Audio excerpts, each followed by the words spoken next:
السلام علیکم دوستوں، میں ہوں ارسلان رضوان۔ ایک بزرگ نے ایک عورت سے کہا، اپنے 3 راز شوہر کو کبھی مت بتانا۔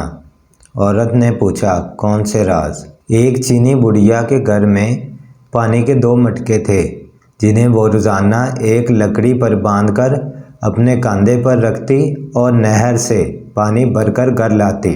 ان دونوں مٹکوں میں سے ایک تو ٹھیک تھا، مگر دوسرا کچھ ٹوٹا ہوا تھا۔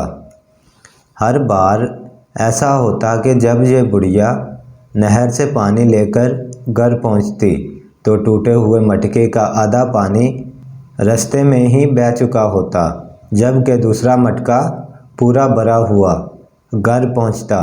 ثابت مٹکا اپنی کارکردگی سے بالکل مطمئن تھا، تو ٹوٹا ہوا بالکل ہی مایوس، حتیٰ کہ وہ اپنی ذات سے بھی نفرت کرنے لگا، کیونکہ آخر وہ اپنے فرائض کو اس انداز میں پورا نہیں کر پاتا جس کی اس سے توقع کی جاتی، اور پھر مسلسل 2 سالوں تک ناکامی کی تلخی اور کڑواہٹ کے لیے ٹوٹے ہوئے گھڑے نے ایک دن اس عورت سے کہا، میں اپنی اس معذوری کی وجہ سے شرمندہ ہوں کہ جو پانی تم اتنی مشقت سے بھر کر اتنی دور سے لاتی ہو، اس میں سے کافی سارا پانی صرف ٹوٹا ہونے کی وجہ سے گھر پہنچتے پہنچتے راستے میں ہی گر جاتا۔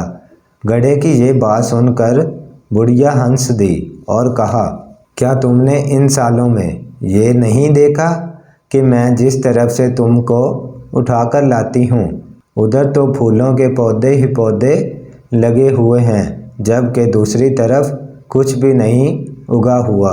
مجھے اس پانی کا پورا پتہ ہے جو تمہارا ٹوٹا ہونے کی وجہ سے گرتا ہے، اور اسی لیے تو میں نے نہر سے لے کر اپنے گھر تک راستے میں پھولوں کے بیج بو دیے تھے، تاکہ میرے گھر آنے تک وہ روزانہ اس پانی سے سیراب ہوتے رہا کریں۔ ان 2 سالوں میں نے کئی بار ان پھولوں سے خوبصورت گلدستے بنا کر اپنے گھر کو سجایا اور مہکایا ہے۔ اگر تم میرے پاس نہ ہوتے تو میں اس بہار کو دیکھ ہی نہ پاتی جو تمہارے دم سے مجھے نظر آتی ہے۔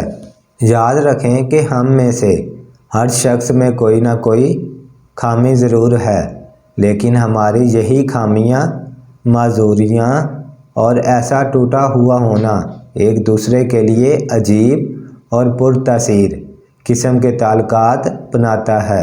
ہم پر واجب ہے کہ ہم ایک دوسرے کو ان خامیوں کے ساتھ قبول کریں۔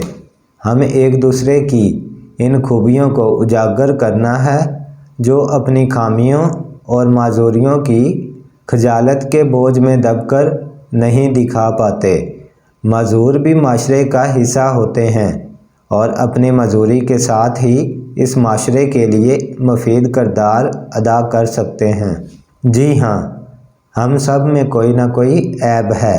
ایک دوسرے کی خامیوں اور خوبیوں کو ملا کر اپنی اپنی زندگی سے بھرپور لطف اٹھائیں۔ ہمیں ایک دوسرے کو اس طرح قبول کرنا ہے کہ ہماری خوبیاں ہماری خامیوں پر پردہ ڈال رہی ہوں۔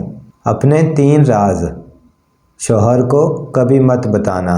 نمبر 1، اگر کبھی آپ کو پیسوں یعنی خرچے کی ضرورت ہو اور آپ کو لگے کہ شاید آپ کے شوہر کے پاس آج پیسے کم ہیں، تو اس سے کچھ مت لیں، بلکہ اچھے وقت کا انتظار کریں۔ نمبر 2، اگر آپ کا دل دکھا ہو کسی بھی بات پہ، تو ہر بات پہ شوہر کے سامنے آنسو مت بہائیں، اس طرح وہ سمجھے گا کہ آپ بہت بزدل اور کمزور ہیں۔ نمبر 3، اگر شوہر کی والدہ سے کسی بات پر بحث ہو جائے تو اسے شوہر کو مت بتائیں، بلکہ خوش اسلوبی اور احسن طریقے سے اسے خود حل کرنے کی کوشش کریں۔ ہم اتنا زور اپنے آپ کو درست کرنے میں نہیں لگاتے جتنا زور دوسروں کو اپنے سے زیادہ غلط ثابت کرنے میں لگا دیتے ہیں۔ جانور میں بھی خواہش اور فرشتے میں عقل ہوتی ہے، مگر انسان میں دونوں ہوتی ہیں۔ اگر وہ عقل کو دبا لے تو جانور، اگر خواہش کو دبا لے تو فرشتہ بن جاتا ہے۔ دوسروں کو نصیحت کے پھول دیتے وقت خود ان کی خوشبو لینا نہ بھولیں۔ مخلص رشتوں کو مجبوری میں بھی ضائع نہ ہونے دیں، کیونکہ مجبوری تو ختم ہو جائے گی لیکن رشتے دوبارہ نہیں جڑیں گے۔ جس کام میں جتنی جلدی کرو گے اتنی ہی دیر ہوگی۔ اچھے نتائج کے لیے صبر تحمل سے کام لینا ضروری ہے۔ کوئی سفر بھی لاحاصل نہیں ہوتا۔ منزل نہ بھی ملے تو راستے بہت کچھ سکھا دیتے ہیں۔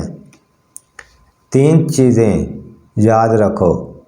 نمبر 1 موت، نمبر 2 احسان، نمبر 3 نصیحت۔ اندھیرے میں بھی یہ فائدہ ہے کہ انسان اپنی بے چینی، بے بسی اور بے یقینی پر کڑواہٹ سے مسکرائے تو بھی کوئی نہیں دیکھ سکتا۔ ایسا بہت کم ہوتا ہے کہ جلد بازی کرنے والا انسان نقصان نہ اٹھائے، اور ایسا ہو نہیں سکتا کہ صبر کرنے والا شخص ناکام ہو۔ خوف 2 طرح کی کیفیات پیدا کرتا ہے۔ ایک تو یہ بگاڑ پیدا کرتا ہے، دوسرا یہ اطاعت پیدا کرتا ہے۔ کائنات کی سب سے مہنگی چیز احساس ہے، جو دنیا کے ہر انسان کے پاس نہیں ہوتی۔